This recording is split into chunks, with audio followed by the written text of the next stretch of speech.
Live mula sa TV5 Media Center Reliance. Kasama ang buong puwersa ng News 5. Ito ang 28th KBP Golden Dove Awards at 13th Makatao Awards Best TV Newscast. Frontline Pilipinas. Sa Pulsa Video, ang dalawang lalaking yan nag-ala street fighter sa Tondo. Double itak versus baseball bat. Ano kaya ang ugat ng gulo? Senior citizen na mag-isang nakatira sa bahay, pinatay ng katiwala. Anak ng biktima na nasa abroad, napanood ng krimen sa CCTV. Mga rescuers sa gumuhong gusali sa Pampanga, wala na raw nakikitang senyales na may buhay pa sa mga natapunang construction worker. Kaanak ng mga biktima, hindi pa rin nawawalan ng pag-asa. Hindi siya pwede mawala sa amin kasi siya yung sandalan namin eh. Hindi namin alam kung saan kami mag-uumpisa. Pangulong Bongbong Marcos, tinawanan lang ang Noel na pinalulutang ng kapatid niyan si Senator Amy. I wanted a no election. Allegedly, sir.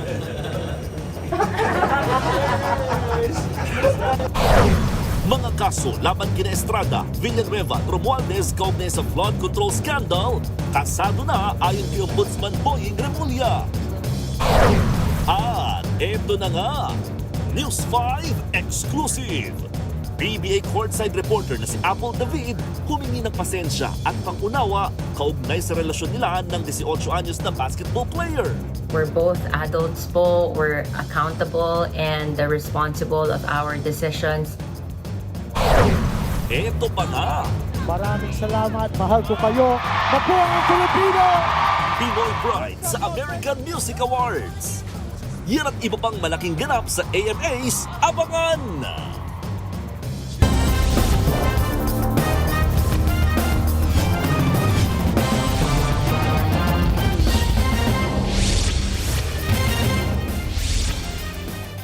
Nauwi sa rambulan ng pikunan ng mga nanonood ng Liga ng Basketball sa Tondo, Maynila. May nanghampas pa ng baseball bat na kinalaban ng lalaking may dala namang dalawang itak.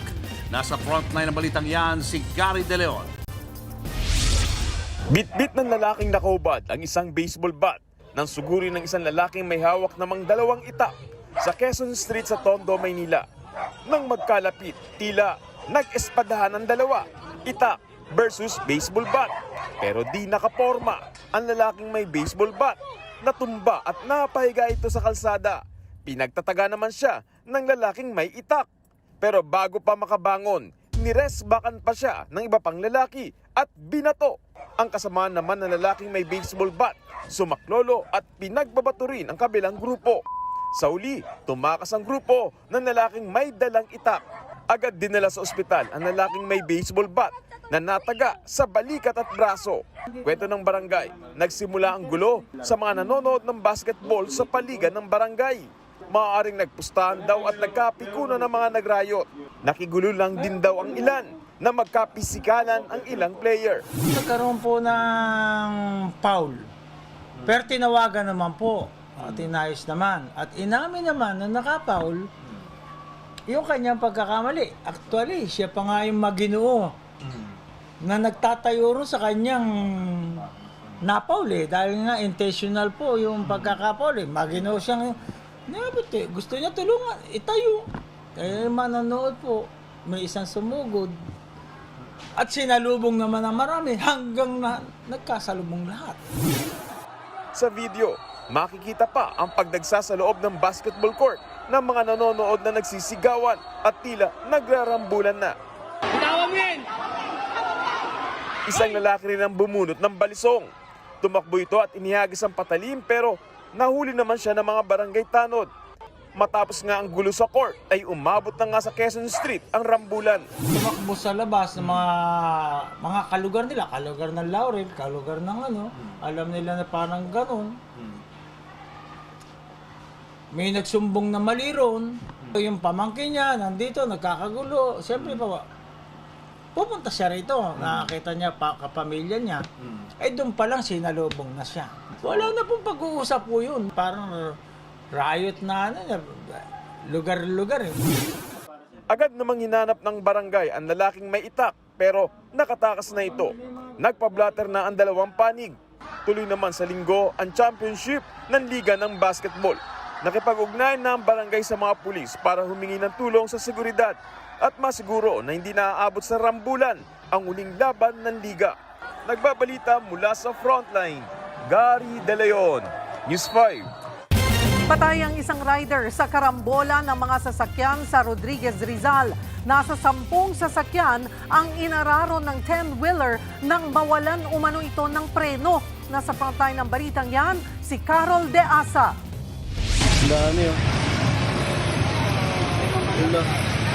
Dami. Nagkayupi-yupi ang mga sasakyang ito matapos magkarambola sa Mayon Avenue, Barangay San Jose, Rodriguez Rizal, bandang alas 8 kagabi. Isang pasahero na nawalan ng malay ang pinagtulungang buhati ng mga tao palabas ng nabanggang minibus. Ayon sa mga otoridad, inararo ng isang 10-wheeler truck ang nasa 10 sasakyan matapos itong mawalan ng preno. Galing daw ng San Ildefonso, Bulacan, ang truck na maghahatid sana ng 600 sako ng simento sa Rodriguez nang mangyari ang aksidente. Unang nabangga ng truck ang katapat itong SUV at nadami ang mga kalapit na sasakyan, pati na motor at tricycle. Pa-stop po kami dito sa may kalagitnaan po siguro ng lusong or after pagkalusong dito. Nung bigla na lang pong may bumangga sa likod namin. Inilagan ko po yung sasakyan nakahinto. Para hindi po sila masaktan ng gaano po. Ano po, pagdating po sa baba, yun na ano ko na yung bumangga na po na napahinto po ako sa may jeep na. Isang kumpirmadong namatay sa karambola ang rider ng motorsiklo na pumailalim sa SUV. 3 naman ang sugatan at nagpapagaling ngayon sa ospital. Ay yung suspect ngayon ay nasa custody na namin ito at ito ay haharap ng kasong reckless imprudence resulting to homicides and multiple physical injuries and damage to property. Nagbabalita mula sa Frontline, Carol De Asa, News 5. Nasa masikip na mga iskinita at malakas na hangin, naging pahirapan ang pag-apula sa sunog sa Taguig City. Daang-daang pamilya ang nawalan ng tirahan at karamihan pa sa kanila walang gamit na naisalba. Nasa frontline ng balitang yan si Nina Ong Pauco. Sa kuha mula sa himpapawid, kita ang lawak ng sunog na sumiklab sa residential area sa Barangay Santa Ana sa Taguig City. Mag-aalas 6 kagabi. Kanya-kanyang bitbit ng gamit ang mga residente na wala halos na isalba sa bilis ng pagkalat ng apoy. Kasama rin ng ilan sa paglikas ang mga alaga nilang aso. Si Mang Romeo na isang mangangalakal, tanging ang imahin lang ng Santo Niño ang naisalba. Yung palapit na sa amin, yung sunog. Nagano na kami, sabi ng kapatid ko, kuya, ano na natin yung mga gamit? Yun, marami pa kaming gamit doon sa bahay, mga plato, mga ano, wala na. Nasunog na po. Si Aling Loretta na isang person with disability, saklay lang ang kanyang nadala. Hindi nga po nailigtas yung mga gamot ko. Baka hihingi na lang po sa center. Tagal na kami dyan, ngayon lang nangyari yan. Sana po matulungan kami ng yung pagpagawa ng bahay. Tumagal ng higit 3 oras bago naapula ang sunog. Umabot ito hanggang sa ikalimang alarma. Higit 7 fire trucks mula sa BFP at fire volunteers ang nagtulong-tulong sa pag-apula ng sunog. Sobrang traffic po at the same time yung lakas po ng hangin na nanggagaling po dito sa Bukirin sa lawa ng Laguna Dibay. And yung mga iskinita po na sobrang sikip, kaya nahirapan po yung ating mga firefighting units na talagang apulahin yung sunog po. Sa datos ng Taguig City Social Welfare and Development Office, hindi bababa sa 400 pamilya ang apektado. Nagbigay po dito ng financial assistance tapos mga food po at inaready na po ang kanilang mga evacuation para sa designated area. Kada pamilya po nakatanggap po ang ating mga per family ng 10K po. Nagbabalita mula sa Frontline, Nina Ong Pauco, News 5. Sa kabila ng paninisi ni Senator Amy Marcos na ginagapang umano ng ilang miyembro ng minorya ang charter change o CHACHA, mismong ang kaalyado ni Amy na si Senator Robin Padilla iginiit na pabor siya sa Chacha at siya nga raw ang pinakamasayang tao na pinag-uusapan na ito ulit ngayon. Nasa frontline ng balitang yan, si Mayan Los Baños.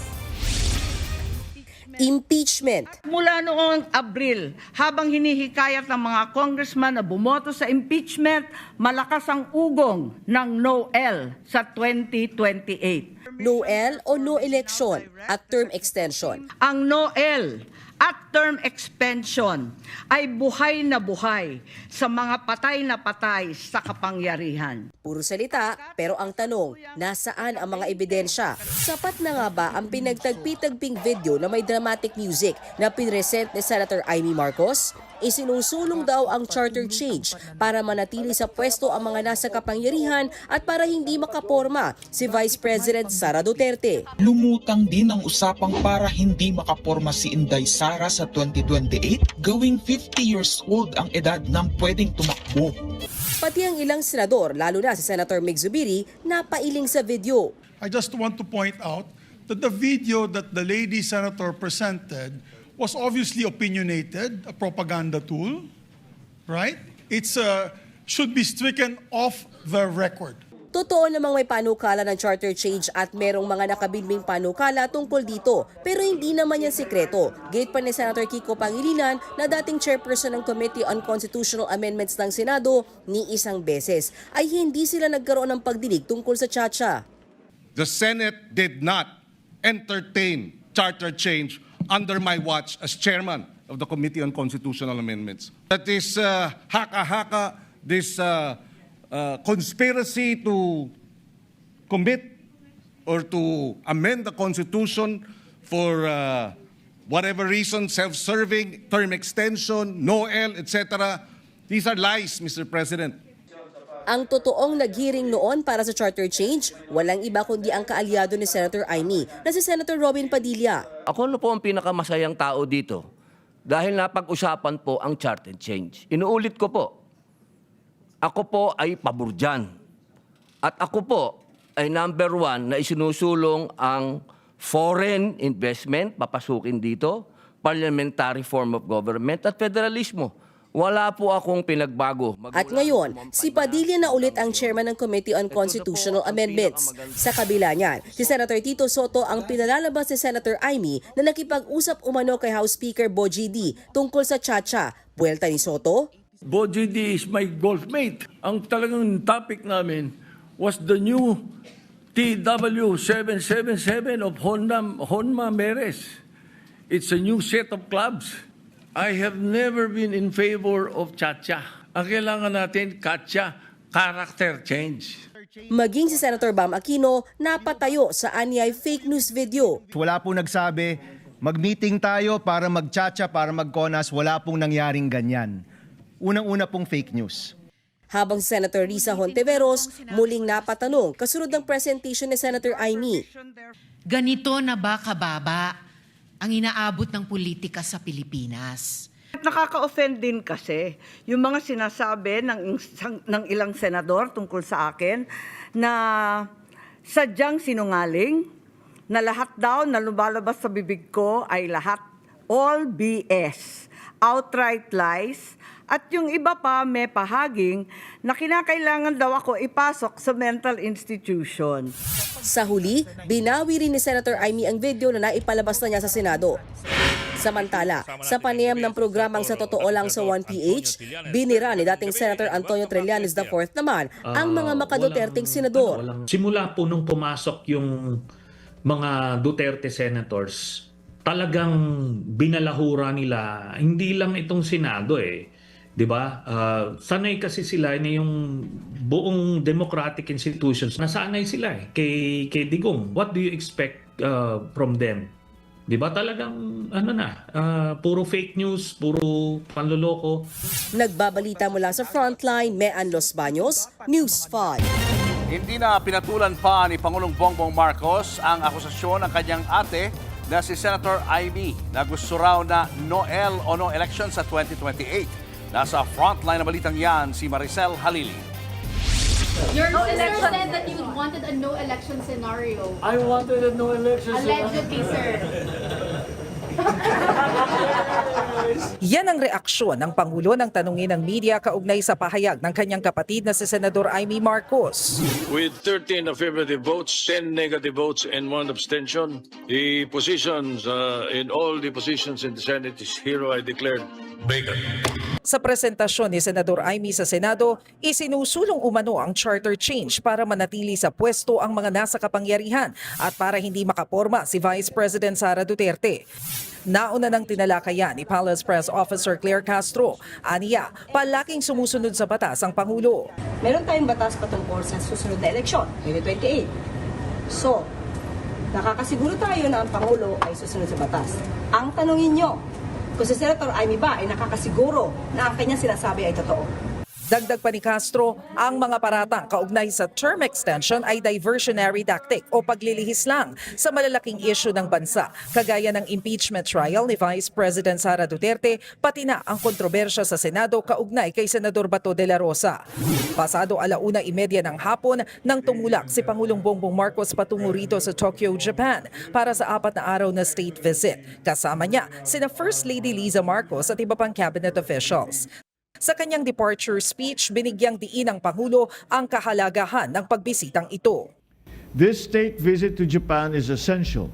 It forms part of a broader foreign policy agenda to forge closer political ties, stronger defense and security cooperation, and more enduring economic partnerships. Nakatakdang makipagpulong si PBBM kay Japanese Prime Minister Sanae Takaichi para pagtuunan ng pansin hindi lang ang defense at maritime cooperation kundi maging ang energy security dulot ng krisis sa Middle East. Sasaksihan din ng Pangulo at ni Japanese Prime Minister ang paglagda ng kasunduan sa trade and investment at sabay na i-anunsyo ang bilateral initiatives sa security at maritime cooperations. I will be advancing Philippine priorities, and we will discuss where future synergies and complementary interests converge with those of Japan in the West Philippine Sea, the ongoing conflict in the Middle East, in ASEAN, our cooperation also with the United States, and the Philippines' candidature to the United Nations Security Council. Haharap din si Pangulong Marcos at First Lady sa isang state call sa Emperor at Empress ng Japan. Dito sila magkakaroon ng exchange of decorations o paggawad ng pagkilala. Igagawad nila kay First Lady ang Grand Cordon of the Order of the Precious Crown, habang kay Pangulong Marcos naman ang Grand Cordon of the Supreme Order of the Chrysanthemum. Bilang ganti ay igagawad ng Pangulo sa Emperor ang Order of Lakandula na may rangkong supremo at Order of Gabriela Silang naman sa Japanese Empress. Nagbabalita mula sa Frontline, Maricel Halili, News 5. Pati ang pangalan ng yumaong showbiz icon na si Inday Badiday nadamay sa plenaryo sa Senado kahapon. Yan ay matapos siyang ihalin tulad ni Senator Mig Zubiri sa ipinresentang video ni Senadora Amy Marcos. Narito ang Frontline Report. Never ako kinausap ng mga kasamahan ko dito about charter change kasi alam din nila tutol ako. Tinanong ko din sila. This whole group is just nodding, shaking their heads. There is no such thing. Inday Badiday na ba tayo dito? Sa Senado? Ganyan inalmahan ni Senator Mig Zubiri ang iprinesentang video ni Senadora Amy Marcos kahapon.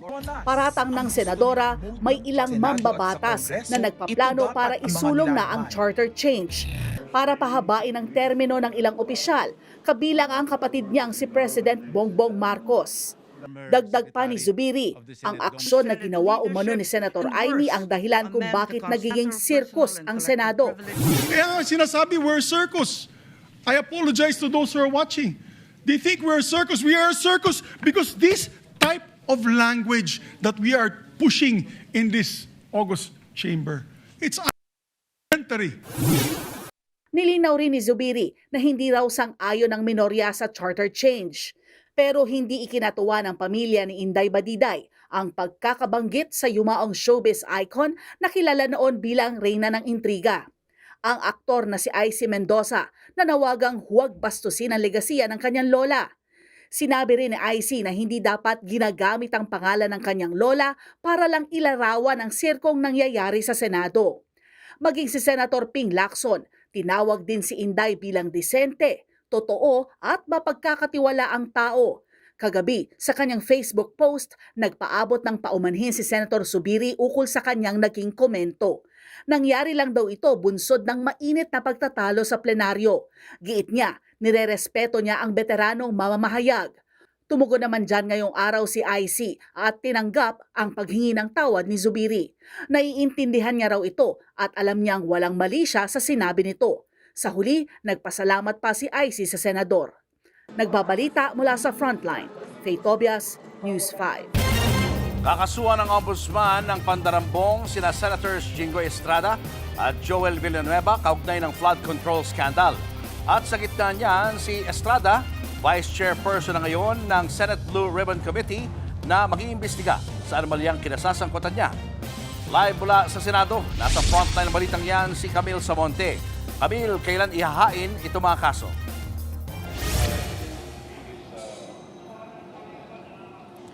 Julio, sa Huwebes, kakasuhan ng Office of the Ombudsman si Senator Jinggoy Estrada sa Sandigan Bayan, habang si Senator Joel Villanueva naman ay sa susunod na 2 linggo pa, ayon kay Ombudsman Boying Remulla.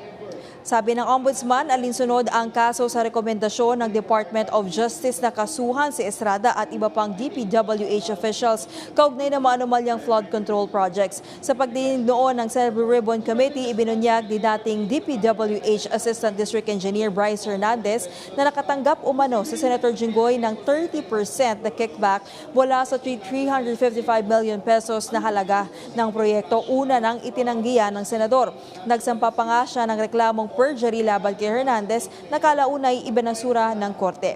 Hindi na bago sa kasong plunder si Senator Jinggoy noong 2014. Nakulong siya dahil sa kasong ito kaugnay naman ng pork barrel scam. Nakwit siya sa kaso noong 2024.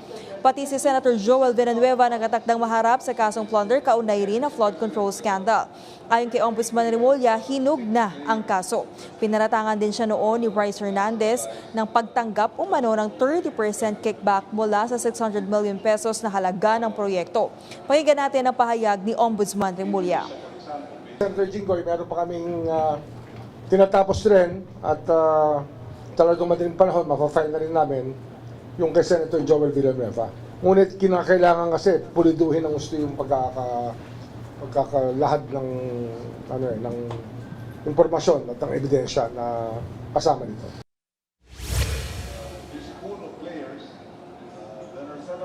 Samantala, naglabas naman ng precautionary hold departure order ang Sandigan Bayan 7th Division laban kina Senator Rodante Marcoleta, Mike Defensor at 2 negosyante. Ibig sabihin, bawal silang lumabas ng bansa. Pinakakasuhan kasi ng Ombudsman ng Senador ng plunder at bribery dahil sa umano'y 75 million pesos na campaign donations na natanggap niya noong 2025 elections.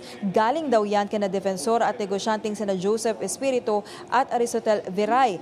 Hindi raw idineklara ni Marcoleta ang milyong-milyong pisong campaign donation sa kanyang salin. Wala pang bagong pahayag si Marcoleta tungkol dyan. Paglilinaw ng Remulla, hindi niya sinisingle out o pinag-iinitan ang mga senador mula sa mayorya dahil lang sa mga isasampang kaso laban sa ilan sa kanila. Karamihan kasi sa mga sasampahan ni Remulla ng kaso ay ang mga senador na nanggaling sa mayorya tulad ni Marcoleta, Cheese Escudero, Jinggoy Estrada at Joel Villanueva. Pakinggan natin muli ang pahayag ni Ombudsman Remulla.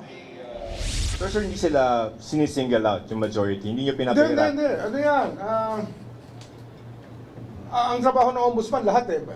Ngayon, marami akong pinirmahan ng preventive suspension sa mga mayors.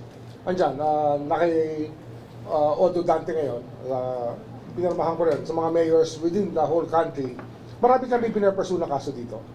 Kaya lang, syempre, ang public interest.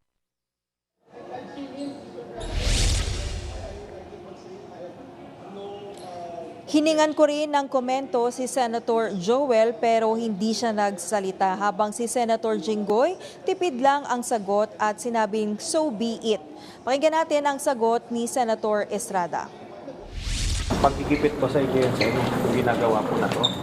Well, if this is the price that I have to pay for standing on my own principles of what I believe in, so be it.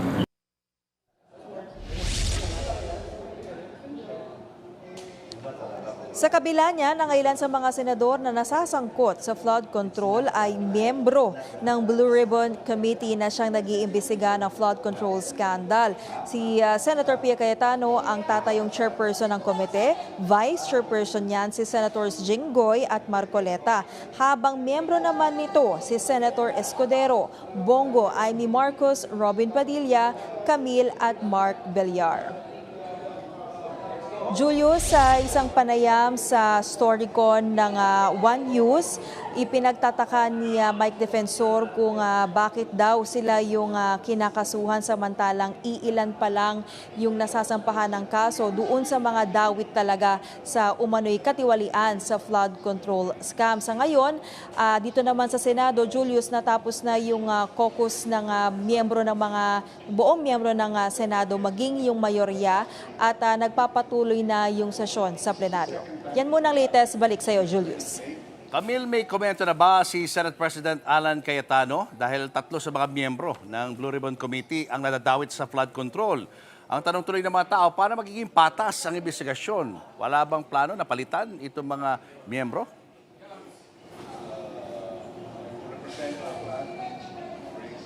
Julius, sa ngayon wala pang pahayag na ibinibigay si Senate President Cayetano tungkol dyan. At kanina nga nag-attempt tayo na mag-ambush interview matapos ng kanilang caucus ng mayorya, pero pumasok na agad sila dito nga sa plenaryo para nga ipagpatuloy yung sesyon.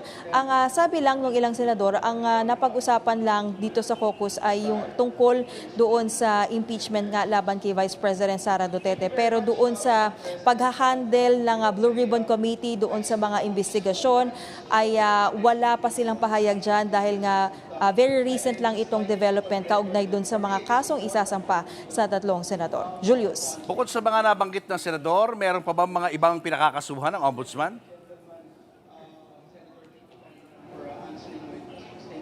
Julius, may nabanggit din si Ombudsman Boying Remulla kanina na maaring 9 o 10 senador daw yung iniimbestigahan sa ngayon. Pero hindi pa malinaw kung tungkol din ba yan sa flood control scandal at kung meron na ba silang preliminary investigation na ginagawa tungkol dito. Hindi rin binanggit, Julius, ni Remulla kung sino-sino itong mga senador. Julius. Kami linawin lang natin, ano ang pinagkaiba ng precautionary hold departure order sa mismong hold departure order na inilabas ng Sandigan Bayan kina Senators Marcoleta, Mike Defensor at 2 iba pa?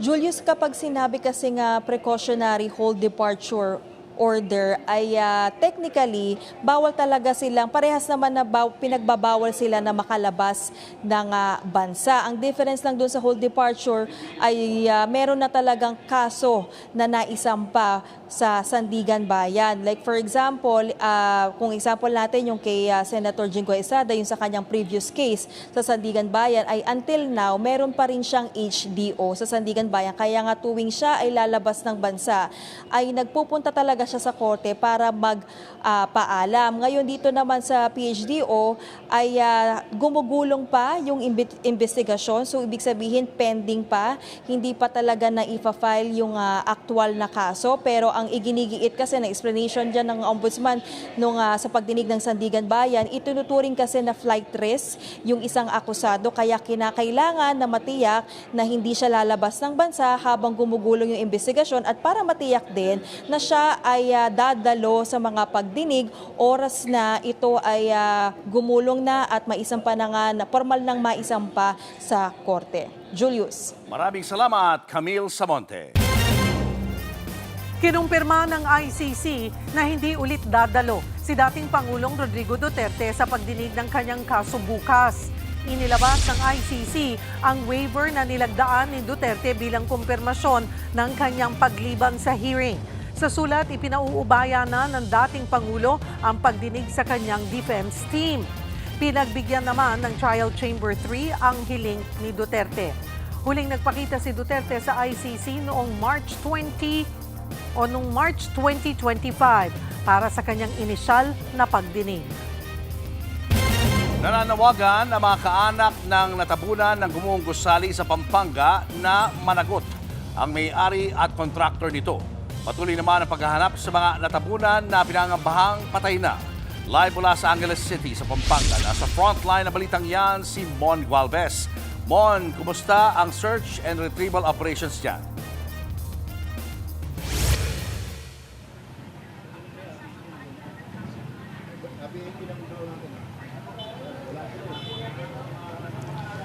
Julius, kahit inihinto na o itinigil na yung search and rescue, maingat pa rin o nagpapatuloy naman ngayon yung maingat, kalkulado at hindi bara-barang pagkilos sa ginagawa naman ngayong search, retrieval at clearing operations. Yan ay para kahit papano talagang maalis na ng paunti-unti yung mga tumabong gusali o tumabong guho dito sa nag-collapse na itinatayong hotel dito nga sa Angeles City sa Pampanga. Kita sa drone video ng News 5 ang dahan-dahang pagkilos ng mga tauhan ng Bureau of Fire Protection o BFP habang nasa ground zero ng gumuhong itinatayong hotel sa Angeles City, Pampanga. Maingat ang bawat galaw, lalo na sa tuwing pinapanik ang mga nakadapa ng gusali. Target nilang maalis muna ang mga bakal sa scaffolding na nakapalibot sa buong building. Kahit naka-standby na mga heavy equipment, mano-mano pa rin muna itong pinuputol at inaalis ng mga otoridad. Gumamit nga rin ng crane para buhatin ng ilang responder at madala sa bandang gitna para maputol naman ang koneksyon ng ilang bakal doon. Hindi po natin pwedeng biglain kasi even one single stone could create another pancake squeeze. There are still bodies that they need to be respected and protected po when we have to go with the retrieval operation. So magiging cautious pa rin po tayo sa lalabas sa kanila. Alas 3 ng hapon kahapon, nakakita pa raw ng signs of life ang mga otoridad. Pero tingin ng mga eksperto, mali ang na-detect mula sa ginagamit na equipment ng responders. So pag minsan po nasasagap din yung mga life forms katulad ng mga animals, yung pag iba yung orientation, pag minsan yung mga rescue responders naman ang maaring nasasagip. Paglilinaw nila, ilang oras pa uling sinubukan ng pag-scan at pag-deploy ng rescue radar. Pero wala na raw talaga nakitang anumang senyalis ng buhay sa ilalim ng guho. Mas maganda po sana kung nakapag-rescue kami. We did our best to save their lives. So, ganun po talaga, we have to move on and to move forward para po dun sa mga naiwan nila at ibigay po natin yung mga dapat na maibigay nating tulong sa kanila. Bagay na masakit pa rin para sa mga kaanak ng mga nawawala pa. Ilang araw na rin silang nagabang sa site at umaasang makikita pang buhay ang kanilang mga mahal sa buhay.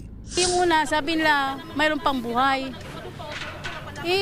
Sa tingin ko may kababayaan din yung nag-rescue dyan kasi hanggang ngayon, wala pa rin, hindi pa rin nakita yung katawan ng asawa ko. Ang iba, hindi maitago ang panlulumo, lalo't umaasa sila sa padre de pamilyang kabilang ngayon sa pinangangambahang na trap sa loob na nag-collapse na gusali. Hindi siya pwede mawala sa amin kasi siya yung sandalan namin Hindi namin alam kung saan kami mag-uumpisa. 4 pa rin ang kumpirmadong nasawi sa insidente, habang 16 naman ang patuloy pang hinahanap. Hiling ng mga kaanak, managot ang may-ari at kontraktor ng ginagawang gusali. Kung sino man nagpabaya sa building na yan, kung bakit ganyan bumagsak, lalong-lalo na sa engineer, kung sino man ang engineer dyan. Hindi ko kilala ang engineer dyan, pero alam niya kung sino siya. Sa kanya yung pagpapabayaan kaya nangyari dyan. Marami po siyang taong pinatay. Dapat managot siya, mabigyan man lang ng hustisya yung mga namatay dyan na hanggang ngayon hindi pa nahukay. Ang problema, hanggang ngayon, wala pa rin silang koordinasyon sa lokal na pamahalaan. Kaya panawagan ng anak ng isa sa mga nasawi. Ano po magkaroon man lang po siya ng kahit konti konsensya. Ano po siya sa amin kasi tatay ko po masyado pong malaking kawalan sa amin yun Lalo po sa mga kapatid ko. Bumuo na ng composite team ang Angeles City LGU para gumulong ng investigasyon kung bakit gumuho ang gusali. Kasabay nito, pinaiimbestigahan din ng bagong talagang kalihim ng Department of Labor and Employment o DOLE na si Francis Tolentino ang nangyaring insidente. Bigla rin niyang inanunsyo ang suspensyon ng Regional Director ng DOLE Central Luzon na nasa likod lamang niya. Nagkaroon ng work stoppage order ang DOLE para ihinto yung construction. Nahinto yan dahil sa pamumuno nga ng DOLE Region 3 sa daming violation. Subalit, tinuloy pa rin nung ma-lift yung work stoppage order ng DOLE. At sa kasamaang palad nga noong 23 ng buwang pangkasalukuyan ay nagkaroon nga nitong pagguhong ito. Samantala, isang aso naman ang himalang nabuhay matapos matabunan din ng gumuhong gusali. Agad siyang itinurn over sa City Veterinarian Office para masuri ang lagay nito.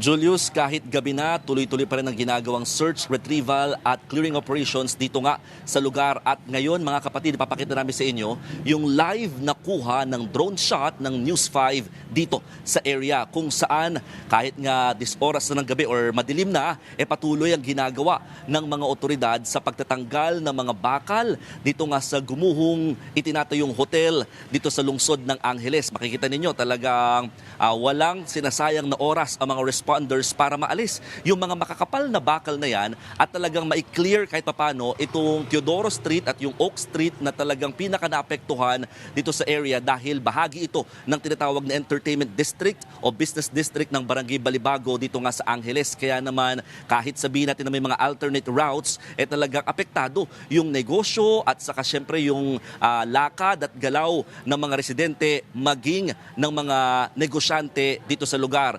Ang sinatsaga lamang ngayon ng mga responders yung kakarampot na ilaw lamang habang sila ay nagpapatuloy nga sa ginagawang paghahanap pa rin ng mga natitirang labi sa loob or yung mga hinahanap pa na katawan kahit paano nasa 16 yan. At the same time, maalis na nga itong mga debris na nagpatong-patong dito sa lugar. Ang target nila ngayon, matanggal muna yung pinaka mga bakal na nasa palibot nga ng scaffolding hanggang sa maalis na yung pinakabahagi naman ng mga gusali para totally may clear at madaanan na muli ito habang magpapatuloy naman yung investigasyon ng mga otoridad sa naturang insidente.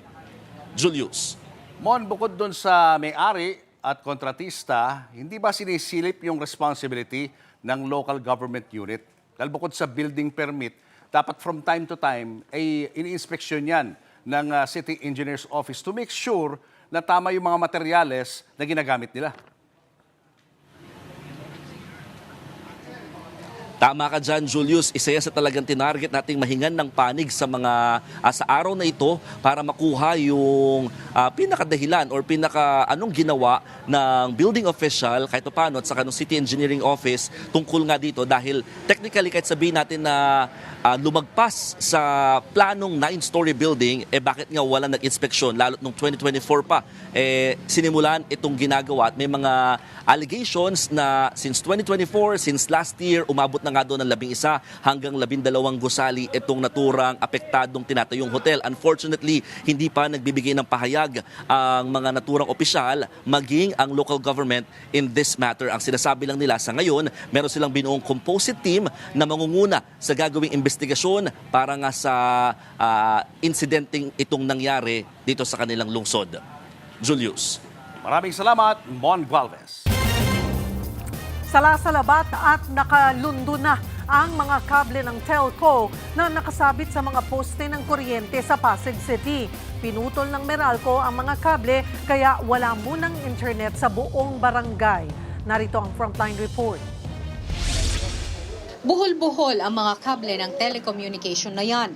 Delikado ito, lalo't napakalapit lang sa mga halaman at sa mga bahay sa barangay Lalawaan sa Pasig. Nakalundo na ang mga kable dahil sa bigat nito. Kaya naman, napasugod doon ang mga tauhan ng Meralco at ng lokal na pamahalaan para tanggalin ang mga spaghetti wires. Wala munang internet sa buong barangay habang isa-isang pinutol ang mga kable. Bahagi yan ng anti-urban blight operation ng Meralco. This is a public safety concern. Hindi po natin pwedeng hayaan lang na basta wala tayong gagawin at sampay lang ng sampay ng linya, maaari hong magdulot ng aksidente yan. Kaya very aggressive. Pakiusap lang namin, i-coordinate po sa barangay, i-coordinate po sa local government unit, paalam din po sa Meralco. Because at the end of the day, kami po yung makakadetermine kung pwede pa ho, kaya pa hong lagyan ng linya. Pero ang paliwanag po namin at ang sinasabi namin sa mga tao, sige, may choice tayo. Gusto natin habang buhay, ganito, habang buhay, at hindi lang ganito, hindi, palala ng palala. O magtiis tayo ng ilang linggo. Bukod sa mga kable, sunod na target ng Meralco ay ang mga delikadong poste na posibleng bumigay dahil na rin sa mga spaghetti wire. Nagbabalita mula sa Frontline, Margie Bentulan, News 5.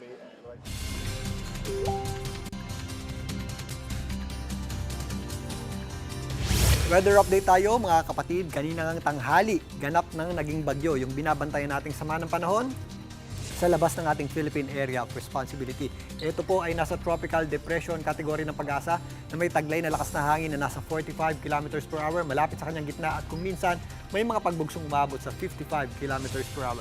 Ito pong bagyo na ito ay huling namataan ng Pag-asa sa layong 1,360 km east ng northeastern Mindanao.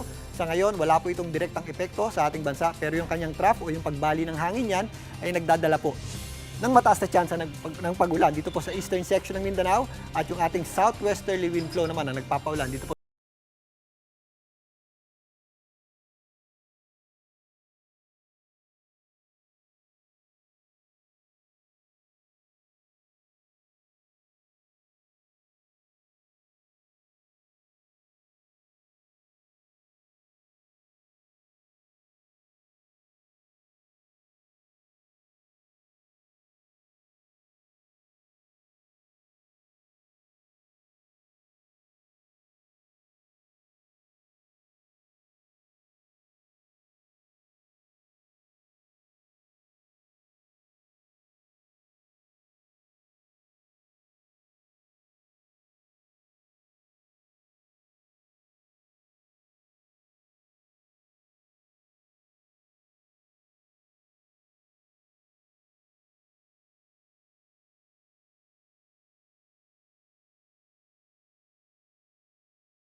Northern Mindanao, BARMM, kasama po dyan ang Soxargen, maging dito sa Davao Region at ilang bahagi ng Caraga, meron na po tayong mas mataas na tsansa ng pagulan at posible po yung ating mga scattered o kalat-kalat na pagulan at thunderstorms. At habang kumikilos po yung ating sama ng panahon, papasok sa loob ng ating Philippine Area of Responsibility, magpapatuloy po yung ating daloy ng hangin dyan o yung ating southwesterly wind flow. So mas mataas po ang ating tsansa ng mga pagulan dyan sa mga susunod pang mga araw, kaya mag-ingat po tayo sa mga posibleng epekto niyan gaya ng mga flash floods and landslides. At yung mga maiipon na pagulan, mas magdudulot din po yan ng mas mataas na tsansa ng pagbaha.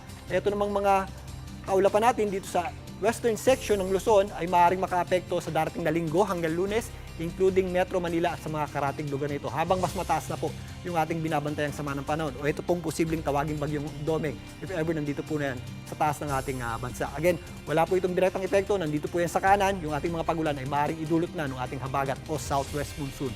At hindi lang po sa Metro Manila, maging ito pong malaking bahagi o ito pong kanlurang bahagi ng ating bansa. So paghandaan po natin yan mga kapatid. Pero sa ngayon, iniinda pa rin po natin ang matinding init at alinsangan ng panahon. Sa katunayan, bukas, pinakamainit po muli yan. Sa mga areas ng Pangasinan, Cagayan at Isabela na maglalaro sa 45 to 46 degrees Celsius yung ating heat index. Ganun din po dito sa areas ng Bulacan. Sa Metro Manila, pumapalo pa rin po mula 40 hanggang 44 degrees Celsius yung ating heat index. Ganun din po sa Central Luzon, Aurora, 44 degrees Celsius din tayo dyan. Nueva Vizcaya, kasama na po dyan ng Ilocos Region. Sa Ilocos Norte, nasa 43 degrees Celsius na yung ating inaasahang heat index. Yung ating tsansa ng pagulan, bukas ay medyo may kababaan pa rin po. Medyo mababa po yan sa umaga hanggang tanghali, pero pagsapit ng hapon hanggang gabi, tumataas po muli yan. Possible po. Yan po yung ating mga afternoon showers o thunderstorms. Yung mga pagulang hindi man masyado nagtatagal, pero if ever meron tayong thunderstorms, biglang buhos po yan ng malakas na pagulan. Kaya mag-ingat po tayo dyan. Pero sa susunod na linggo, maaaring sa linggo hanggang sa Lunes, mas tataas pa po yung ating tsansa ng pagulan dulot ng epekto ng ating papasok na habagat o southwest monsoon. At yan muna latest sa ating lagi ng panahon. Muli ito po ang inyong weather frontliner, Alvin Pura, na lagi may panahon para sa iyo. Susunod, lolang nag-iisa sa loob ng kanyang bahay sa Iloilo City, sinakal at kinaladkad hanggang sa namatay. Bulkang Mayon, muntikang tamaan ng bulalakaw. At News 5 exclusive PBA courtside reporter Apple David nagsorry sa mga na-offend sa relasyon niya sa 18-year-old na si Chad Gamad.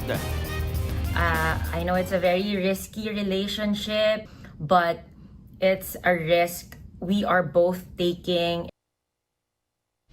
Abangan ang lahat ng yan sa pagbabalik ng Frontline Pilipinas.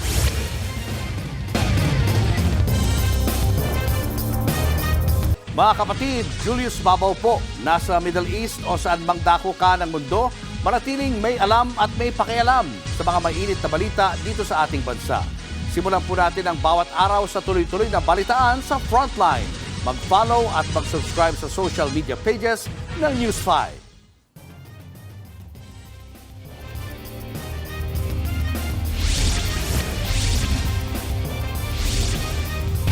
Kinaladkad, ninakawan at pinatay ng katiwala ang isang senior citizen sa sarili nitong bahay. Ayon sa pamilya, magbibigay sila ng 50,000 pesos na reward sa makapagtuturo sa kinaroroonan ng suspect. Narito ang Frontline Report. Alas 8 ng umaga nitong linggo sa isang bahay sa distrito ng La Paz sa Iloilo City. Pinagbuksan ng gate ng 89 anyos na ginang ang isang lalaking nakahud. Ang lalaki, katiwala raw ng pamilya sa kanilang lupa. Sa isa pang kuha ng CCTV sa loob naman ng bahay, makikitang uminom pa ito ng tubig. Nakuhanan din ang pag-alis nito sa bahay habang may bit-bit pang plastic. Pero sa puntong yan, pinatay na raw pala ng lalaki ang ginang. Base sa investigasyon, nakatanggap ng report ang mga pulis na nakita ng anak ng biktima na nasa ibang bansa na wala ng buhay ang kanyang ina. Pero nang i-backtrack ng anak ang mga kuha ng CCTV sa bahay, doon na nito nakita ang ginawa ng suspect. Rinag niya, hinawakan niya yung leg papunta doon sa may kitchen. And then hanggang sa natumba na siya, hinila niya uli doon, pabalik doon sa kwarto. Kinilala ang suspect na si alias Jake, edad 30. Isa sa nakikitang motibo nito ay ang pagnanakaw dahil sa dala nitong plastic at mga nawawala o manong gamit sa bahay. Patuloy na tinutugis ang suspect na sasampahan ng reklamong robbery with homicide. Sa ngayon, hinihintay na rin ang resulta ng autopsy sa pagkamatay ng ginang.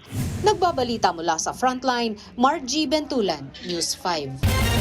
Inihahanda na ng Ombudsman na ang paghahain ng kaso laban kay dating House Speaker Martin Romualdez at sa iba pang kongresista kaugnay sa flood control scandal. Kasama rito ang anyay grandest case of them all. Live mula sa Batasang Pambansa, nasa frontline ng balitang yan, si JC Cosico. JC, ano ang update mula sa Ombudsman? Cheryl, matagal nang iniuugnay itong si former House Speaker Martin Romualdez bilang umano'y mastermind dito sa issue ng budget insertions in relation dito sa flood control scandal. At kanina ay ayon po sa Office of the Ombudsman ay inihahanda na ang kaso laban sa kanya. July noong nakaraang taon ay pumutok ang issue kaugnay sa flood control sa bansa. Ilang opisyal ng DPWH ang natanggal sa pwesto.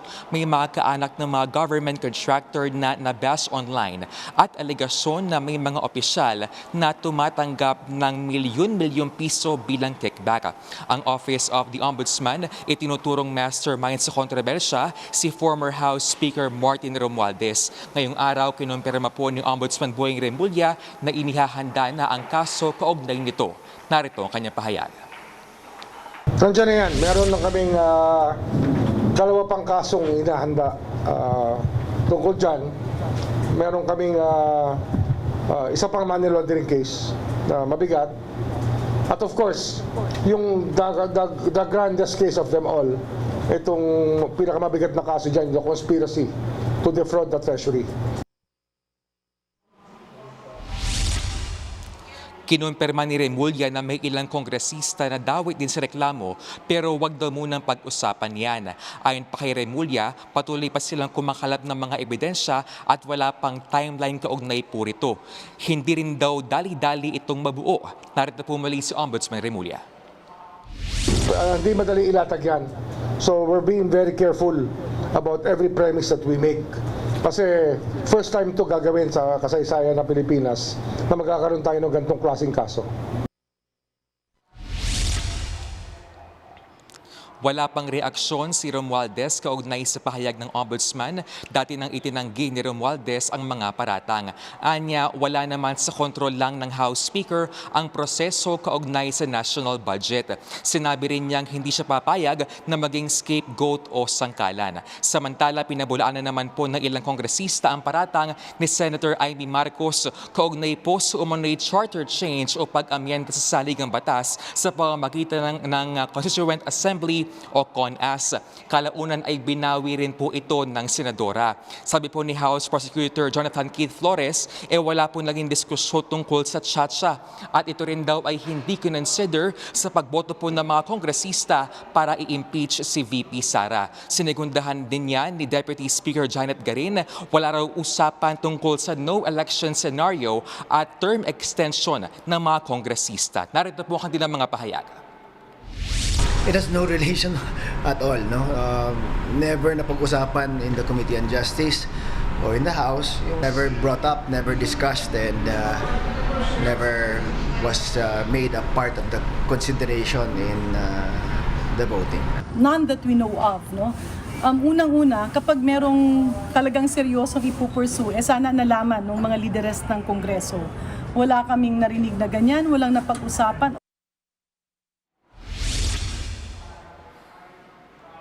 Jiggy, Cheryl, wala pang komento itong si House Speaker Boji D na dawit din dyan sa video presentation ni Senator Marcos. Cheryl. JC, may update ba sa paghahanda sa impeachment trial ni VP Sara? Cheryl, ay nga doon sa House Prosecution Team, may kanila pang hinihintay itong reply ni VP Sara o sagot niya dito nga sa Articles of Impeachment. At sa ngayon ay kanila rin pinaplansya itong mga magiging testigo o yung mga witness dyan sa paglilitis. Kabilang nga doon sa mga inaay nilang maging witness ay yung ilang bank personnel kaugnay po ng report ng Anti-Money Laundering Council o AMLA kaugnay doon sa bilyong pisong halaga ng bank transactions po ng BICE. At ine-evaluate din Cheryl kung magiging witness ang umano'y dating bagman ng BICE na si Ramil Madriaga. Cheryl? Maraming salamat, JC Cosico.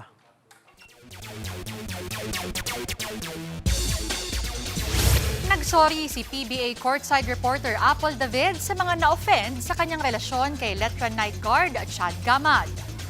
Kinumpirma ni Apple na 1 month na silang dating ni Chad. Sa eksklusibong video statement, sinabi ni Apple na pareho na raw silang adult ni Chad. Handa raw silang managot at maging responsable sa kanilang actions. Humihingi rin daw sila ng pang-unawa sa tinawag niyang happy stage ng kanilang buhay.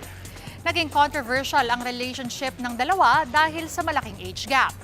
33 years old na si Apple habang 18 years old naman si Chad. I know it's a very risky relationship because of the age gap, but it's a risk we are both taking, and I hope people can be kind enough to allow us to do that in peace. Sa mga tao po na nakakaintindi, sa mga tao po na sumusuporta and nagpahatid ng mga mensahe nila, maraming salamat po sa inyo. And again, sa mga na-offend, we're sorry, but we just ask for respect as this should be a happy time for us. Showbiz, eto na nga! Mga kapatid, eto na nga ang mga umaarangkadang showbiz balita ngayong Martes. Big winners ang BTS at Cat's Eye sa 2026 American Music Awards. Ang mga nanalong May Dugong Pinoy, very proud na nagtagalog pa on stage. Nasa frontline na balitang yan, si MJ Marford. Opening pa lang, pasabog na, comeback ng BTS. Watch this beat going, hooligan. We pop out, we acting a hooligan. Umuwing masaya ang ARMY dahil big winners na naman ang Bangtan Boys sa 2026 American Music Awards o AMAs. Artist of the Year, Best Male K-pop Artist at Song of the Summer ang comeback nilang SWIM. Thank you so much for giving all the love for SWIM. The only thing we believed in was that we have to keep challenging and keep moving forward. And to everyone out there who keeps swimming no matter what, we send you our love and support. So, keep swimming. Let's go. Thank you. Hakot Awards din ang girl group na Cat's Eye. Sila ang breakthrough pop artist, best music video para sa Gnarly at ang new artist of the year. Very proud ang Pinay member nilang si Sophia. We want to give a special shout out to BTS tonight for inspiring us to represent our culture at a global scale. Maraming salamat! Wagi rin ang iba pang dugong Pinoy gaya ni Apple D. App ng Black Eyed Peas para sa best throwback song nilang Rock That Body. Naging instant reunion pa yan with Fergie. Maraming salamat, mahal ko kayo. Mabuhay ang Pilipino! What a moment. What a moment. I want to thank all of the fans. Come here. All of the fans for voting for this so that I could stand up here right now with my longtime friends and brothers, the Black Eyed Peas. Speaking of reunion, etong isa pang nag-reunion.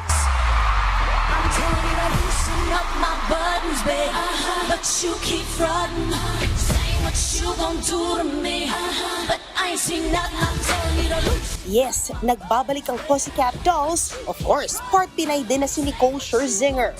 When I grow up, I wanna be famous, I wanna be a star, I wanna be in movies. I grow up, I wanna see the world, drive nice cars, I wanna have groupies. I grow up. At merong pinatunayan. I see you watching me. I know you want it.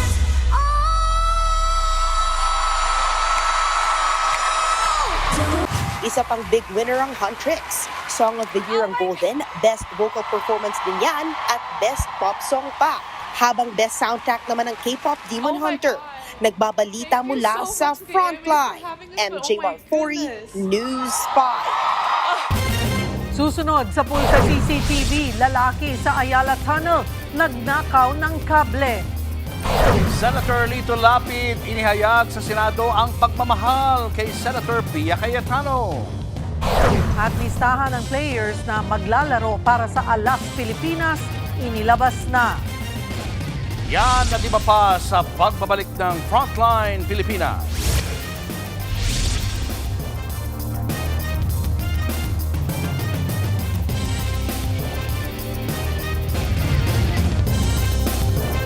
Mga kapatid, Julius Babaw po. Nasa Middle East o sa amang dako ka ng mundo, manatiling may alam at may pakialam sa mga mainit na balita dito sa ating bansa.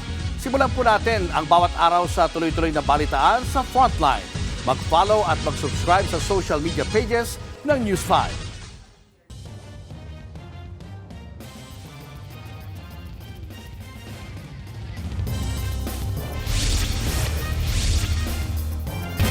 Arestado ang isang lalaki na nahuling nagnakaw ng kable sa Ayala Tunnel sa Makati City. Sa kuha ng CCTV, makikita kung paano hinugot ng lalaki ang wire sa itaas ng tunnel at pinagputol-putol ito. Namataan naman ito ng CCTV operator kaya inaresto agad ang suspect pagkalabas nito sa lagusan. Nahuli sa kanya ang bag kung saan inilagay niya ang putol-putol na kable.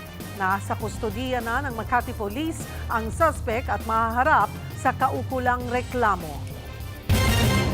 Tila na back to you ni Senator Erwin Tulfo ang majority senators na wala sa kanilang mga upuan kahit hindi pa tapos ang sesyon. Sabay birong namimiss na raw kasi niya ang mga kapwa niya senador. Habang si Senator Lito Lapid, hindi lang kinumusta si Senator Pia Cayetano kundi minahal pa raw niya. Nasa frontline na balitang yan si Mean Los Baños. Votes and 1 abstention.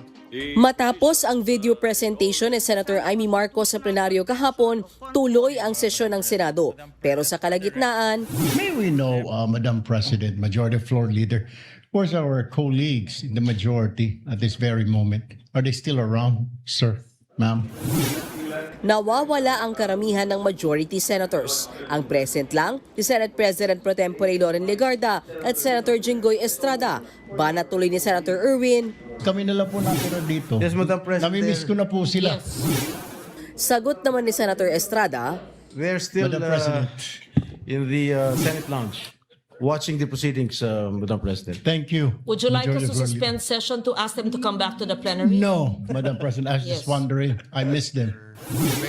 Sa huli, balik sesyon ang plenaryo. Kung tensyonado naman kahapon, light mood ang sesyon ngayon. Kung si Senator Erwin kasi may namimiss, si Senator Lito Lapid naman, nagmamahal daw. Gusto ko lang magpasalamat kay Senator Lito Lapid. Majority, minority, buwan-buwan nagpapadala pa rin siya sa akin ng Maha Blanca at Suman. Maraming salamat po. Gusto ko kasi malaman mo na mahal kita. Unang nagmanifest si Senator Lapid at nanindigang parte pa rin siya ng minority bloc sa kabila ng usap-usapang lumipat siya sa mayorya. Nagbabalita mula sa Frontline, Mean Los Baños, News 5.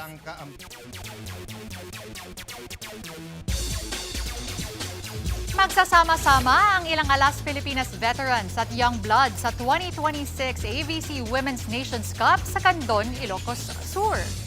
Magbabalik sa national team for the first time in 3 years si Phenom Alyssa Valdez. Makakasama niya sina Arag Galang, Ces Molina, Vanessa Sari at Royce Tubino. Back in action din para sa national team si Jovelyn Gonzaga, pati na rin si Tots Carlos at Trisha Tubu. Magiging setters naman ng alas sina Kyle Negrito, Natalie Estrelier, Chloan Mondoñedo at Tin Ubaldo. In charge of defense naman ang mga libero na sina Kayla Atienza, Alisa Eroa at Lara May Silva. Habang sina Thea Gagate, Jazlyn Eliarina, Clarice Loresco, Third Tudaw at Nina Itang naman ang middle blockers ng alas. Susunod, tirador ng motorsiklo na aktuhang sumasalisi sa Quezon City. At pambansang abs ng South Korea at in-demand actress magsasama sa bagong K-drama. Eksklusibo silang nakipagkwentuhan sa News 5. Tutok lang mga kapatid, magbabalik pa ang Frontline Pilipinas.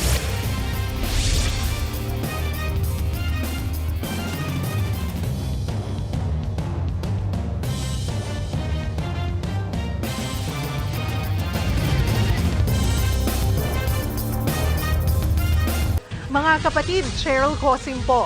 Nasa Estados Unidos, Canada o saan mang dako ka ng mundo, manatiling may alam at may pakialam sa mga mainit na balita dito sa ating bansa. Simulan natin ang bawat araw sa tuloy-tuloy na balitaan sa Frontline. Mag-follow at mag-subscribe sa social media pages ng News 5.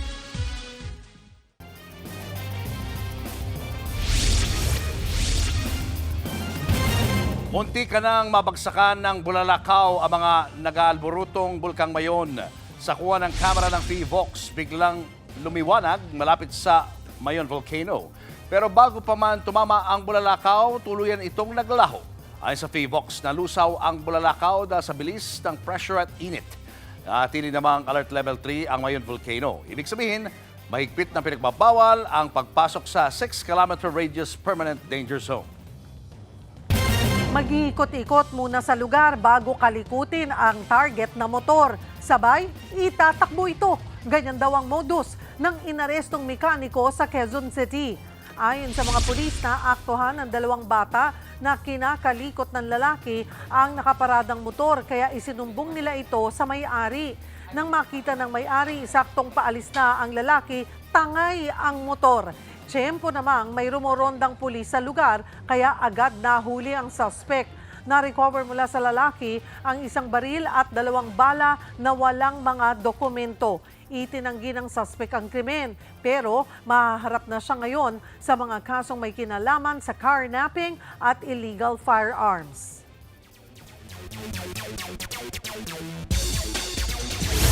Nag-early exit si Pinay tennis sensation Alex Ayala sa singles tournament ng French Open. Pinataob siya ng world number 17 na si Iva Jovic. Na-dominate ni Iva ang laro na natapos sa score na 6-4 at 6-2. Ito ang unang beses na nagkaharap sina Alex at Iva sa singles tournament. Pero dati nang nagpartner ang dalawa sa ASB Classic doubles nitong Enero. Umabot pa sila ng semifinals. Nakatakda pang lumaban si Alex sa doubles tournament ng French Open kasama si Victoria Mboko ng Canada.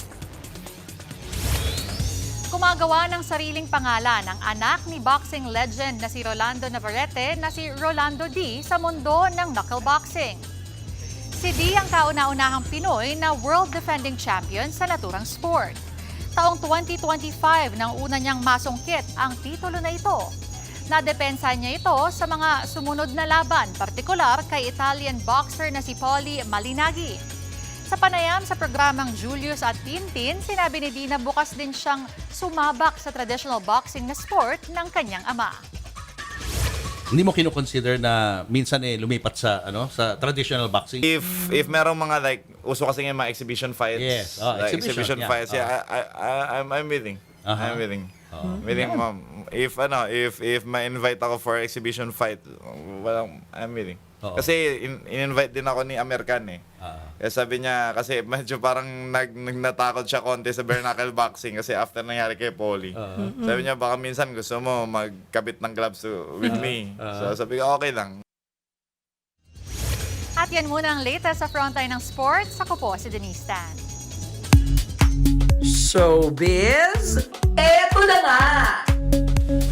Mga kapatid, eto na nga, career o pag-ibig. Ganyan po ang tema ng bagong K-drama na may bagong tambalan. Ano kaya ang mangyayari kung ang isang soon-to-be plastic surgeon at isang nurse ay ipapadala sa liblib na lugar? Nasa frontline ng balitang yan, si MJ Marfori, exclusive. Ang pambansang abs ng Korea at ang isa sa pinaka-in-demand na young actresses sa South Korea. Magsasama sa bagong hit webtoon adaptation na Doctor on the Edge. Exclusive na nakachika ng News 5 sina Lee Jae-wook at Shin Ye-on. This time, mas cutesy at super romantic ang atake ni Lee Jae-wook. Gagampanan niyang isang privileged at ambisyosong soon-to-be plastic surgeon na si Do Ji-wee. Pero biglang mapapadala sa isang liblib at kinatatakutang isla para tuparin ang kanyang mandatory military service. Something new ito para sa aktor. 올리는 방향의 작품을 많이 했었어서 With this character that I portrayed, I felt very free, whether it was the gestures or the way I got into character. I felt like there was not any restrictions. Hanggang sa ang career move ng character, biglang pumag-ibig. Dito na lalabas ang karakter ni Shin Ye-on bilang si Nurse Hari. 캐릭터를 처음 마주했을 때 이 인물이 표현할 수 있는 There is no limitations in terms of how I can go about portraying her. All of the characters that you see in this drama series, they're all so vivid and very three-dimensional. Pag-ibig, personal growth at plot twists ang dapat abangan sa Doctor on the Edge na mapapanood simula sa June 1 sa Disney+. Nagbabalita mula sa Frontline, MJ Marfori, News 5. Susunod sa post-up video para shoot ng paraglider sa ere, sinalpok ng eroplano. At sa ating K-alaman, kilalanin kung sino nga ba ang tinaguriang Queen of Intrigues na si Inday Badiday. Tutok lang mga kapatid, magbabalik pa ang Frontline Pilipinas.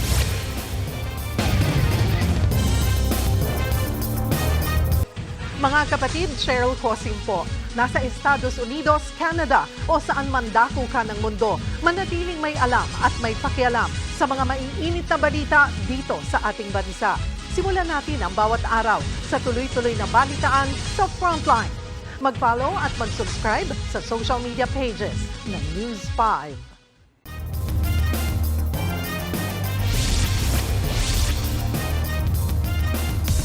Nasa ere na hit and run pa ang isang paraglider sa Austria, ang Salarin Eroplano.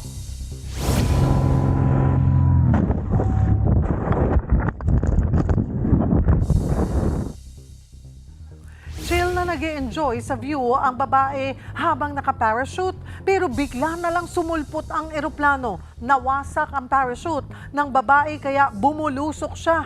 Abay mabuti na lang meron siyang reserbang parachute at nakapag-emergency landing. Base sa report, ayon sa piloto, hindi na niya naiwasan ang paraglider. Sa huli, walang nasaktan. Hindi naman malinaw kung kakasuhan ang piloto.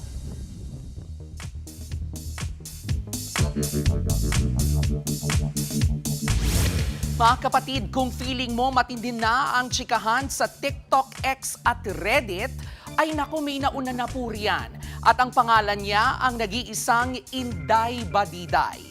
Maria Lourdes Jimenez Carvajal sa tunay na buhay. Siya po ang Queen of Intrigues at OG Queen ng showbiz chika sa Pilipinas. At mga kapatid, hindi lang po yan basta title lang dahil noong wala pa mang Reddit at X, si Inday Badiday na po ang algorithm ng chismis ng bayan.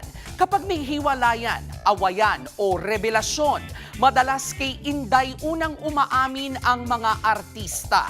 Isa sa mga pinakapasabog ang relasyon at hiwalayan ni Nora Honor at Christopher De Leon, pati ang tambalang Vilma Santos at Edu Manzano.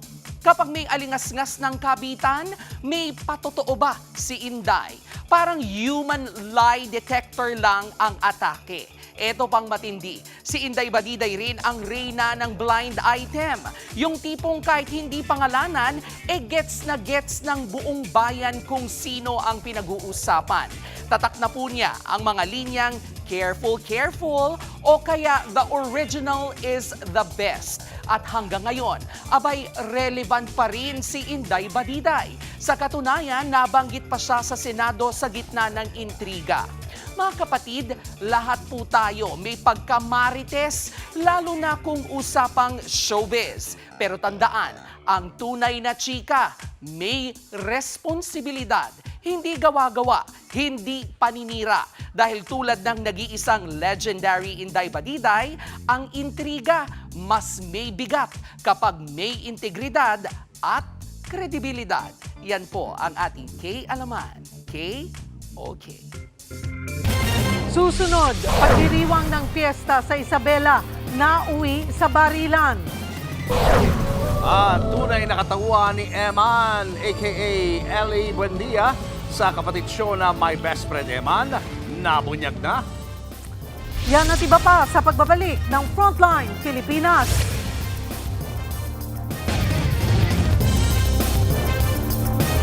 Mga kapatid, Julius Babaw po, nasa Middle East o saan mang dako ka ng mundo, manatiling may alam at may pakialam sa mga mainit na balita dito sa ating bansa. Simulan po natin ang bawat araw sa tuloy-tuloy na balitaan sa Frontline. Mag-follow at mag-subscribe sa social media pages ng News 5.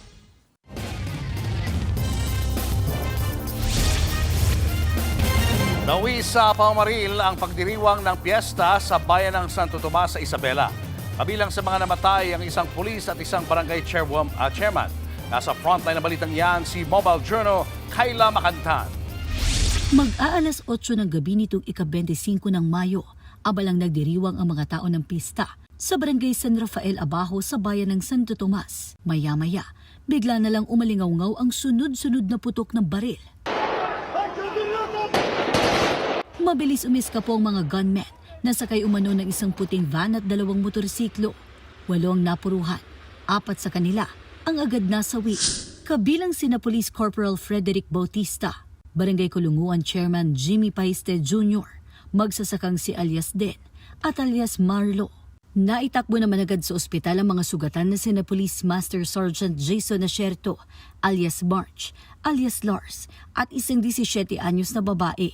Sa pagsisiyasat sa crime scene, na-recover ang 5 basyon ng caliber 5.56mm at 2 basyon ng caliber .45. Bumuo na ng Special Investigation Task Group ang Police Regional Office 2 para tutukan ang insidente. Panawagan nila sa mga residente, manatiling kalmado at makipagtulungan sa otoridad kung may nalalaman. Nagbabalita mula sa Frontline. Mobile Journal, Kayla Makantan. Pinoproseso na ng PNP ang pagkansela sa gun license ni Senator Bato de la Rosa. Ayon sa NBI, mapanganib ang pagkakaroon ni Bato ng higit 100 armas. Nasa frontline ng balitang yan, si Camille Samonte. Kahapon pa dapat binawi ang lisensya ng mga baril ni Senator Bato de la Rosa ayon yan sa Department of Justice. Gun ownership and having a license to gun ownership is not a right but a privilege. Ayon kay Justice Secretary Frederick Vida, pwedeng bawiin ng Estado ang lisensya kahit kailan. Hiniling na ng NBI sa PNP ang agarang pagkansela ng lisense de la Rosa. May 118 rehistradong armas si Senator Bato, kabilang dyan ang high-powered rifles, Uzi variants, shotguns at iba't ibang handguns. Gate ng NBI, may extraordinary risk daw ito sa mga aarestong opisyal sa oras na isilbi ang ICC warrant. Ginamit din nilang halimbawa ang pagbawi ng mga baril kay KOJC founder Pastor Apollo Quiboloy. Anila, kung nabawi ang 19 na baril ni Quiboloy, dapat lang na ma-revoke rin ang 118 ni Bato. Ayon sa PNP, pinoproseso na ang pagkansela at posibleng may desisyon na ngayong linggo. Nang tanungin si PNP Chief Nartates kung normal ba ang may higit 100 baril ang isang tao. Given the license, pwede naman kasi may mga level din, category. Kapag naaprubahan ang revocation, pwede nang kumpiskahin ng PNP ang mga armas. Kaugnay naman sa agam-agam sa pagpapatupad ng PNP sa arrest warrant kay De La Rosa, gayong dati siyang hepe ng kapulisan, ang sagot ni General Nartates. Well, just like ordinary criminal or we have procedures in implementing warrant. Samantala, pinatatawag ng DOJ ang abogado ni Bato na si Attorney Jimmy Bondoc. Giit ng DOJ, hindi pwedeng gamitin ang client-lawyer privilege para magtago ng pugante. The client-lawyer privilege doesn't excuse him being an officer of the court, being a citizen of the Republic of the Philippines covered by the law, doesn't excuse him from cooperating or doesn't excuse him from committing crimes like concealing offenders, misleading authorities, or delaying legal processes. Sagot ni Bondoc, wala siyang alam kung nasaan si Bato. Hindi kasama si Senator Robin Padilla sa ipatatawag ng DOJ. Pag-aaralan daw nila ang mga naging pahayag ni Padilla sa media para malaman kung may pananagutan siya sa pagsibat ni Bato sa protective custody ng Senado. Ang dami niya na hong inamin na ginawa niya. We'll study everything that based on these admissions. Hindi naman po lagi kailangan tatanungin pa. Dahil may mga bagay factual na eh. Matapos namang makuhan sa CCTV na pumislit palabas ng Senado, hindi na muling nakita sa publiko si De La Rosa. Kaya kinundena ng mga mayor ang pag-absent ni Bato sa Senado. Puna nila, umaabot na sa milyon ang natanggap na sahod ng senador sa halos 7 buwang pag-absent. Sa Korte Suprema naman, bigo rin si Bato na mapigil ang ICC warrant. Sa botong 9-5, ibinasura ng NC ang hiling niyang temporary restraining order. Ayon sa Korte, speculative at hindi verified ang marami sa mga claim ni De La Rosa. Sa huli, 9 na mahisrado ang bumotong ibasura ang TRO, 5 naman ang bumotong pabor sa TRO, habang nakalib ang isang mahisrado. Nagbabalita mula sa Frontline, Camille Samonte, News 5. Nag-walk out ng mga senador ng minorya dahil pinipilit daw ni Senator Rodante Marcoleta na payagan na ang online voting para sa impeachment ni Vice President Sara Duterte. Live mula sa Senado, nasa frontline ng balitang yan si Mobile Journal Merymon Reyes. Merymon, anong mga latest na nangyayari dyan? Julius, nandito ako ngayon malapit kay Senator Robin Padilla. Kukunin na natin yung reaction niya. Sir, ano masabi yun? Minamadali raw. Ayaw ni SP yung ganung salita. Pero Senator, bakit niya? Bakit sir kailangan pag-desisyonan niya pagbotohan daw sa makukulongin yung mga kasamahan? Uy, wag naman kayong ganyan magsalita. Pero sir, ano yung kahalagahan na matapil na siya? Ma'am, di ka lang po. Okay, so pinigilan tayo ngayon ng personnel ng Office of the Sergeant at Arms para malapit at Senator Robin Padilla. Pero kanina lang kasi, bago matapos yung session ngayon, nagkaroon ng manifestation sa floor na nila Senate President Alan Peter Cayetano para talakayin daw itong amendments sa Senate rules kung saan malpapayagan ng isang senador. Depende yan sa justifiable reasons na makapag-participate virtually o kaya naman remotely sa mga sesyon. Ang konteksto kasi niyan, ito yung motion ni Senator Rodante Marcoleta sa kaparehong araw na nagpakita sa Senado si Senator Bato de la Rosa. Nagkamedyo hiningan tayo Julius, pero kanina kasi, ang nais mangyari ni SP Cayetano ay ma-divide daw ang House para malaman kung maaari na itong matalakay sa sesyon. Ang hindi daw talaga para pagbotohan na yung amendment mismo, kundi yung pagtatalakay nito sa plenaryo. Ang sa kabilang banda, ang sinasabi naman ng minority senators tungkol dyan ay una, hindi pa daw talaga fully constituted ang Senate Committee on Rules, kaya hindi pa maaaring makarolyo agad-agad itong motion na deferred nga sa Committee on Rules. Even Senator Marcoleta rin, may iba pang mga technical na ni-raise na maaari na kung itong man daw nga ay bagong motion, ang sinabi ni Senator Risa, may ibang technicalities pa raw o legal na proseso na kailangan pagdaanan, including yung pagbibigay ng isa pang araw para sa konsiderasyon ng plenaryo. At kung sakali man nga nagagawin yan ngayon, Monday next week at hindi raw ngayon tatalakayin sa plenaryo yung bagong motion. Pero yun nga, nagkaroon pa ng palitan si Senator Marcoleta at si Senator Risa. Narinig natin si Senator Tulfo na nagsalita, Erwin Tulfo na nagsalita na ad hominem. Nagkaroon pa ng pagsususpend ng sesyon for the meantime. Nag-usap itong may confrontation si Senator Risa at si Senator Marcoleta, and later on sinabi ni SP Cayetano na linawin daw nila kung ano yung gustong mangyari kasi daw kumakain daw ng oras. Kaya naman nung nagbalik na yung sesyon, pinapaliwanag agad ni SP Cayetano.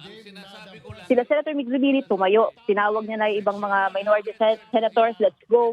Nag-walk out sila at mukhang hindi na nagpatuloy ngayon ang sesyon. Julius. Meron lahat ba ng mga minority senators ay nakiisa dito sa walkout? Ang nakasalubong kasi natin, Julius, si Senator Mig, si Senator Risa, Senator Sherwin Gatchalian, and then sina Senator Tulfo, later on nakita na rin natin sila naglabasan na rin. Ang naiwan sa floor, sa huli nating nahagilat is yung majority members, plus si Senator Tito Soto, medyo huli-huli rin natin siyang nakita pa na nasa session hall. And then ang nasabi pa ni Senator Risa nung na-ambush interview din natin, subukan daw nila. Kasi ang natanong namin is kung maaari bang mapagbotohan ng mga senador itong motion ngayon. Ngayong umalis sila, nag-walkout sila. Sabi ni Senator Risa, subukan daw nila. Wala silang quorum, kaya hindi raw uusad to. At kini-question nga nila yung tila pagmamadali raw na matalakay o yung pagrolyo nung motion na yon o yung nais nga na magkaroon ng amendment sa Senate rules. At ito nga ang sabi pa nila Senator Kiko Pangilinan kanina, sino raw ba ang magbe-benefit doon sa amendment sa Senado? Si Senator Bato de la Rosa raw ba yun na ngayon at large nagpakita dito pero umalis ng Senado a few days ago. So ang aabangan natin kung anong mangyayari sa mga susunod na araw o kaya naman sa sesyon sa Lunes. Julius. Maraming salamat, Mary Mon Reyes. Showbiz, eto na nga! Mga kapatid, eto na nga, matapos nga ang ilang linggo, nabunyag na kagabi kay JM De Guzman, aka Mateo, ang tunay na katauhan ng kanyang best friend Emma. Nasa frontline na balitang yan, si Von Belinari. Ano ka ba talaga at sino ka ba talaga at bakit lagi ka nandyan? Pasulput-sulput ka. Pakisagot mo nga yung tanong ko, parang awa mo na.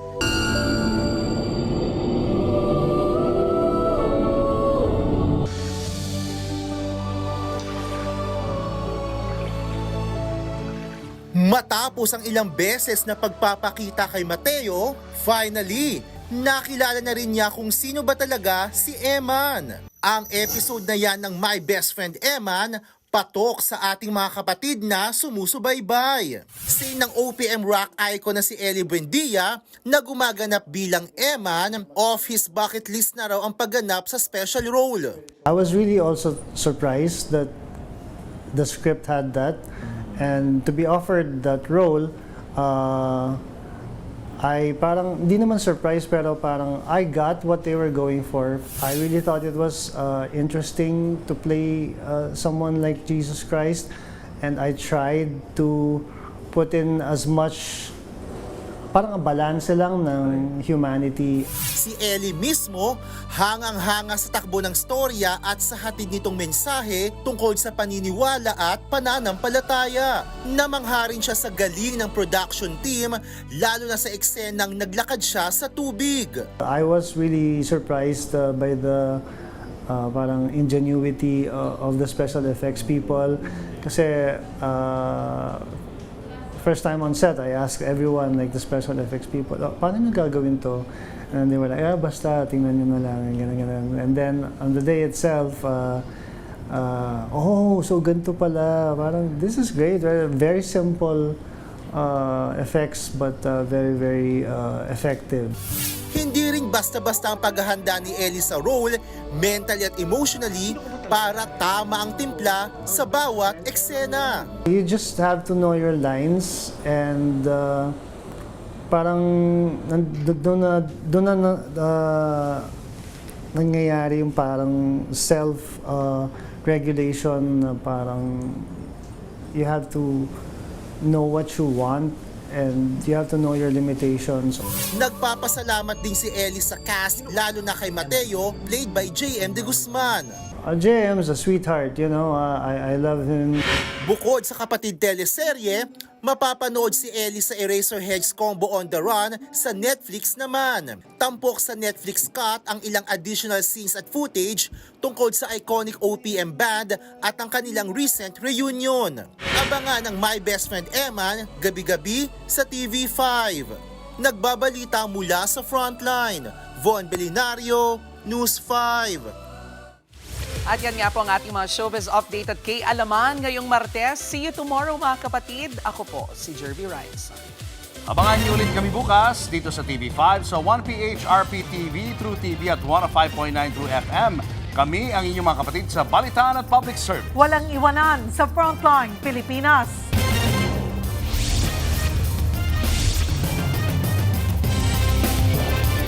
Mga kapatid, Cheryl Cosim po. Nasa Estados Unidos, Canada o saan mang dako ka ng mundo, manatiling may alam at may pakialam sa mga mainit na balita dito sa ating bansa. Simulan natin ang bawat araw sa tuloy-tuloy na balitaan sa Frontline. Mag-follow at mag-subscribe sa social media pages ng News 5.